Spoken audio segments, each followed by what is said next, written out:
কি অদ্ভুত একটা ঘটনা দেখেন। পাকিস্তানের এখন কত গুরুত্ব যে ইরানের সঙ্গে যুক্তরাষ্ট্রের বৈঠক হবে পাকিস্তানে, তার প্রস্তুতি নিচ্ছে হোয়াইট হাউস। এই যুদ্ধের মধ্য দিয়ে আর যাই হোক না কেন, পাকিস্তানের গুরুত্ব কিন্তু বেড়ে গেল।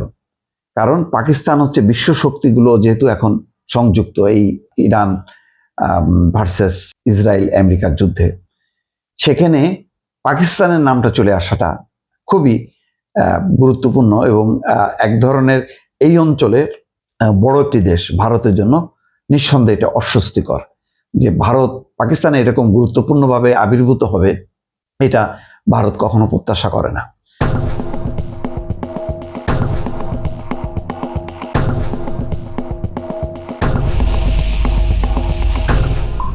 ইরান যুদ্ধ বন্ধের উপায় নিয়ে আলোচনার জন্য চলতি সপ্তাহের শেষ দিকে পাকিস্তানে একটি বৈঠকের আয়োজন করতে কাজ করছেন ট্রাম্প প্রশাসনের কর্মকর্তারা।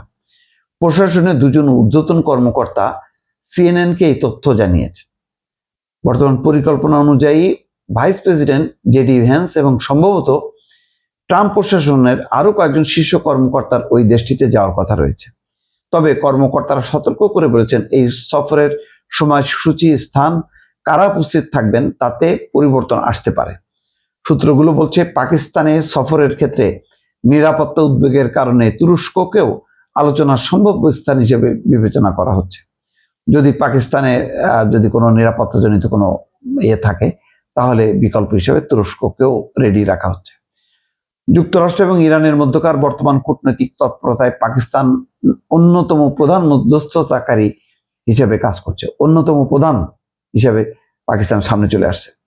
ওয়াশিংটনের প্রস্তাবিত 15 দফার একটি পরিকল্পনা তারা ইরানের কাছে পৌঁছে দিয়েছে।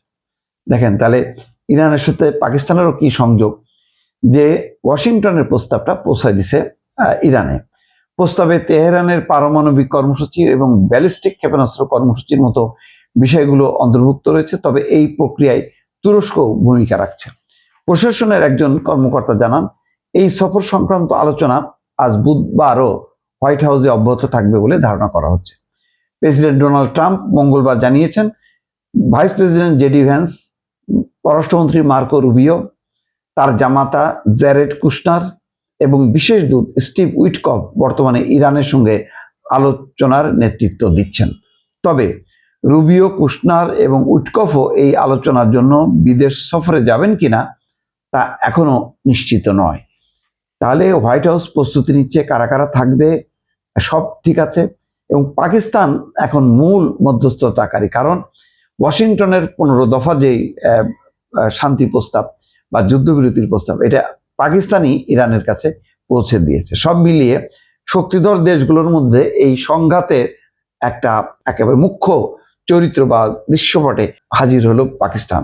হয়তো ভবিষ্যতে পাকিস্তানের এই গুরুত্বটা হয়তো অন্যভাবে চিহ্নিত হবে এবং বলা যায় যে তো পাকিস্তানের সাথে ভারতের যে সবসময় একটা টানাপোড়েন সম্পর্ক এবং পাকিস্তানকে যে খাটো করার প্রবণতা, সেই জায়গা থেকে কিন্তু পাকিস্তান বের হয়ে একদম সামনের সারিতে চলে আসলো।